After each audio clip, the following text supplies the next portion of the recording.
ବନ୍ଧୁଗଣ ଜୟ ଜଗନ୍ନାଥ। ନୂଆବର୍ଷରେ ଶନି ଓ ଚନ୍ଦ୍ରଙ୍କ ଅପୂର୍ବ ସଂଯୋଗ। ଏହି ତିନି ରାଶିର ବାଜିବ ଲଟେରୀ, ବଢ଼ି ଚାଲିବ ସମ୍ପତ୍ତି।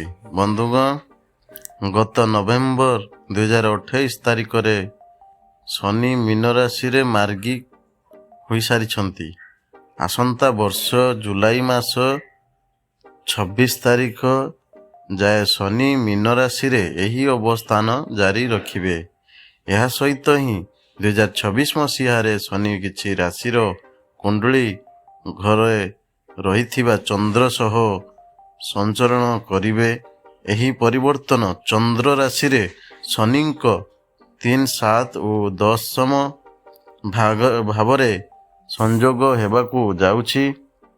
ତେବେ ଶନିଙ୍କ ଏହି ବିଶେଷ ସଞ୍ଚରଣକୁ ନେଇ ବୈଦିକ ଜ୍ୟୋତିଷ ଶାସ୍ତ୍ରରେ ଏହି ବିଶେଷ ଅବଧାରଣା ରହିଛି, ଯାହା ଶନିଙ୍କ ନବବର୍ଷ ପ୍ରବେଶ ଓ ସମ୍ବତ୍ସର ଫଳ ସହ ଯୋଡ଼ି ହୋଇ ରହିଛି।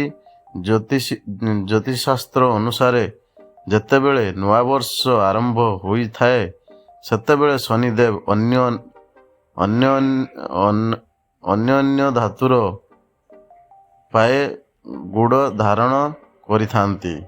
ଶନିଙ୍କର ଏହି ବିଶେଷ ଯୁଗରେ ସେ ବର୍ଷ ଆରମ୍ଭରେ ସୁନା, ରୂପା, ତମ୍ବା ଓ ଲୁହା ଭଳି ପାଏ ଧାରଣ କରିଥାନ୍ତି, ଯେଉଁଥିରୁ ଆସନ୍ତା ବର୍ଷ କିପରି କଟିବ ତାହାର ଅନୁମାନ କରାଯାଇଥାଏ।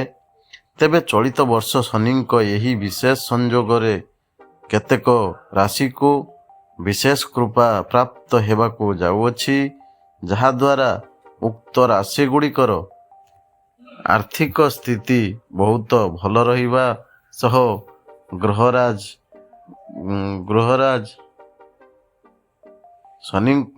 ଶନିଙ୍କର କୃପାଦୃଷ୍ଟି ଲାଭ ହେବ। ଶନିଙ୍କ ତମ୍ବା ପାଏରେ ଚାଲିବା ମିଥୁନ ରାଶି ପାଇଁ ବହୁତ ଲାଭକାରୀ ସିଦ୍ଧ ହେବାକୁ ଯାଉଅଛି, କାରଣ ଶନିଦେବ ବର୍ତ୍ତମାନ ମିଥୁନ ରାଶିର 7ମ ଭାବରେ ସଞ୍ଚରଣ କରୁଛନ୍ତି, ଯେଉଁଥିପାଇଁ ମିଥୁନ ରାଶିର ବ୍ୟକ୍ତି ବିଶେଷଙ୍କ ପାଇଁ ନୂଆ ବର୍ଷ ଅତ୍ୟନ୍ତ ସୁଖମୟ ରହିବ। ଏହାଛଡ଼ା ଆର୍ଥିକ କ୍ଷେତ୍ରରେ ବୃଦ୍ଧି ହେବା ସହ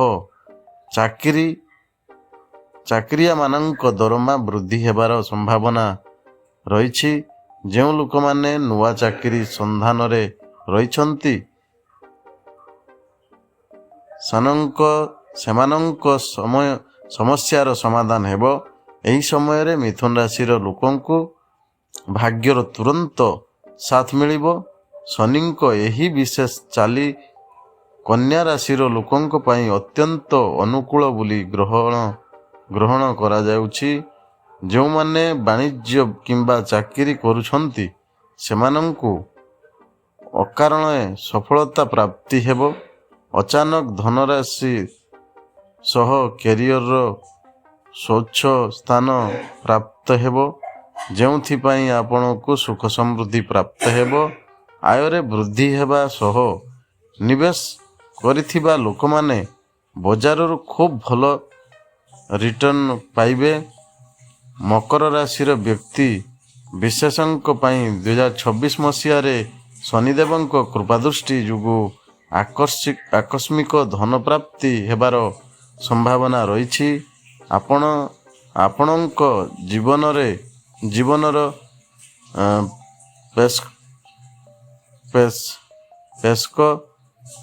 ସକାରାତ୍ମକ ଚିନ୍ତାଧାରା ବଢ଼ିବା ସହ ଆପଣଙ୍କ ନିଜ ଏହା ଛଡ଼ା ଦୀର୍ଘ ଦିନରୁ ଅଟକିଥିବା ଏକ ବଡ଼ ଉଚ୍ଚ ଆପଣଙ୍କ ପକ୍ଷରେ ଆପଣ ନୂଆ ସମ୍ପତ୍ତି କିଣିବା ସହ ନିଜ ପରିବାର ସହ ଅଧିକ ସମୟ ବିତାଇବେ। ବନ୍ଧୁଗଣ, ଯଦି ଭିଡ଼ିଓଟି ଭଲ ଲାଗିଥାଏ ତ ସବସ୍କ୍ରାଇବ୍ କରିବାକୁ ଜମାରୁ ଭୁଲିବେନି। ଲାଇକ୍ କରନ୍ତୁ, କମେଣ୍ଟ କରନ୍ତୁ, ସେୟାର କରନ୍ତୁ। ଜୟ ଜଗନ୍ନାଥ, ଜୟ ମା ଲକ୍ଷ୍ମୀ, ଶନିଦେବ, ଜୟ ଶନିଦେବ। ଧନ୍ୟବାଦ।